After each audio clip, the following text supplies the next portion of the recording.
We are joined now at the NFL Combine from the NFL Network. Tom Pelissero is here. Tom, how are you?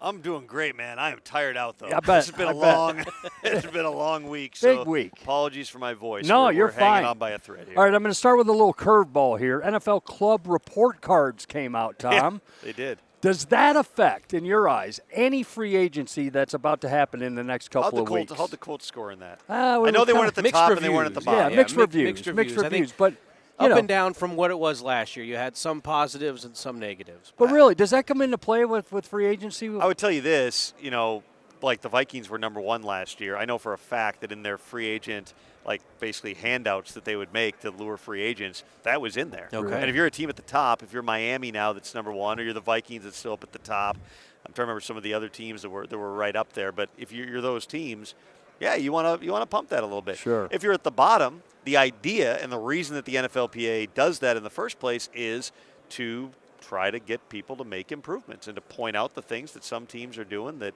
other teams are not. They say it's not to shame people, but use whatever word you want. You're trying to put some pressure on certain teams. You want to reward the teams that are investing in their facilities, investing in their staff, investing in their players. All right, Tom Pelissero right there from the NFL Network. A lot of free agency going on. One quick draft question. Anything going on right now and when with Chicago, Caleb Williams, Justin Fields, and that sort of thing? What are you hearing out there? It'll be, in the next couple of weeks here, some of that stuff's going to come out in the wash. I mean, if you're going to be trading Justin Fields, and you heard Ryan Poles say the other day, we want to do right by Justin. Well, I mean, he's good as gone, right, Tom? Well, doing right by Justin would have been not publicly, dangling this and just committing to him as the franchise quarterback. Right. In this context, it probably means trading him before the start of free agency, as opposed to going all the way up until the draft, trying to trade him right the draft week or like on day 2 of the draft.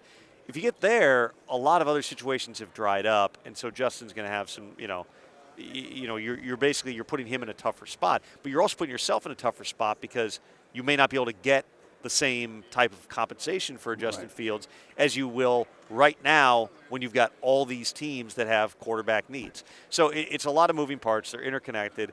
I think you can connect a lot of dots about Caleb Williams being the number 1 overall pick, but they hadn't met him till last night. Sure, the top brass, Kevin Warren's here, Ryan Poles, Matt Eberflus, Shane Waldron. Like, you got to get with the guy and spend some time with him, especially as one who's going through the entire pre-draft process in a really unique way. Now, I don't know necessarily if it's connected, but that appears to be kind of that first domino that will fall in that quarterback market. A guy like Russell Wilson, who we are not really sure where he's going to end up, is that something that, like I said, it may not be one and the same because they're two kind of opposite contracts and everything, but do you think once something happens with Justin Fields, maybe you'll see some other suitors and maybe some confirmation on what's going to happen with Russell Wilson in Denver? I think you nailed it. Those two are kind of the first ones. They just logically make sense to be the ones that go first because, Mac Jones potentially available. Zach Wilson has permission to seek a trade. Realistically, you're probably not trading for or, signing that guy if he gets cut with designs on making him your walk-in-the-door star. So you've got, Fields. Yes, probably. Russell Wilson at this stage, he's better than some other starting quarterbacks in the NFL. He probably is starting someplace. Russell Wilson also has to figure out, is his best option to be the starter someplace else, or could it still be in Denver? If it's in Denver, he'd have to agree to something that last year he went to the NFLPA about, which is pushing back the vesting date on his guarantee. It's hard to imagine with the way this has come out publicly and the accusations that Russell Wilson and his agent and his publicist have pushed out there, that they can heal that relationship. But again, the Broncos are looking out there and saying, well, we either can pay $45, $50 million for Kirk Cousins, or we can trade for Justin Fields, or we can bring Russ back because we owe him $39 million whether he's on the team or not. Right. Maybe our best option is Russell Wilson too. So these are all, they're all interconnected. They're all part of the same thing. Those two logically would be two of the first dominoes. Having said that, Kirk Cousins' agent's here. I'm sure Baker Come on, Mayfield's Tom. Where's he agent is going? here. Where's he going? They've got to be. Tom, tell me, where's he going? Have a pretty good handle on it too. I mean, with Kirk Cousins, I think there's a bunch of different teams. He's going on his age 36 season, coming off a torn Achilles. But saw the video the other day, him throwing out a tennis court. Yeah.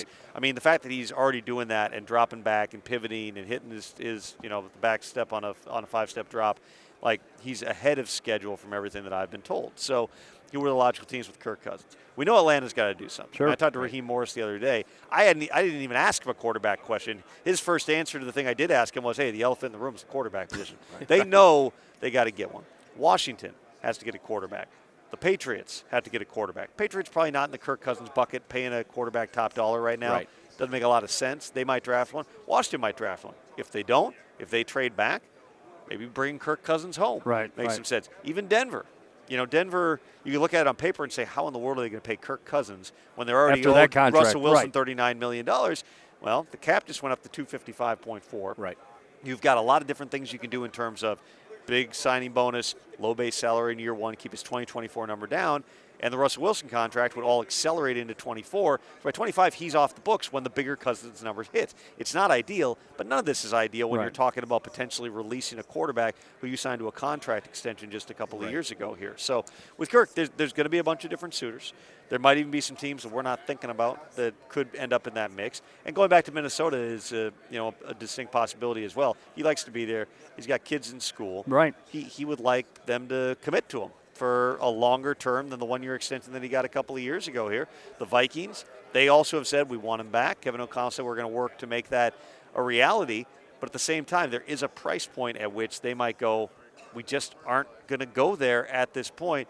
And then the Vikings would probably pivot, sign a more economical veteran, and then draft somebody because they're sitting there at number 11, and they, like some of those other teams, and the Giants and the Raiders, the Falcons, the other potential trade-up teams, they're all interviewing those top three quarterbacks. Tom Pelissero, follow him on Twitter X at Tom Pelissero, NFL insider from the NFL Network.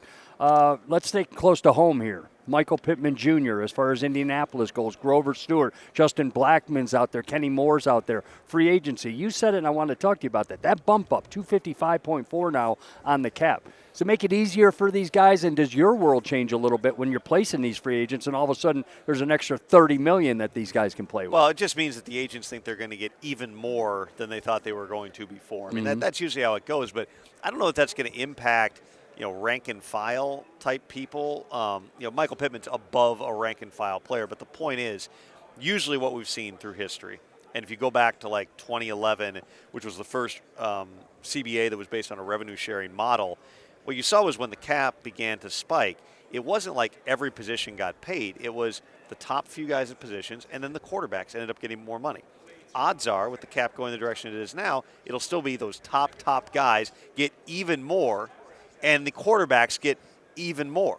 I mean, think about this. 10 years ago, the highest paid quarterback, or maybe it's 11 years ago at this point, whatever, the highest paid quarterback in the NFL was Aaron Rodgers, who was making $22 million a year. The cap then was $123 million.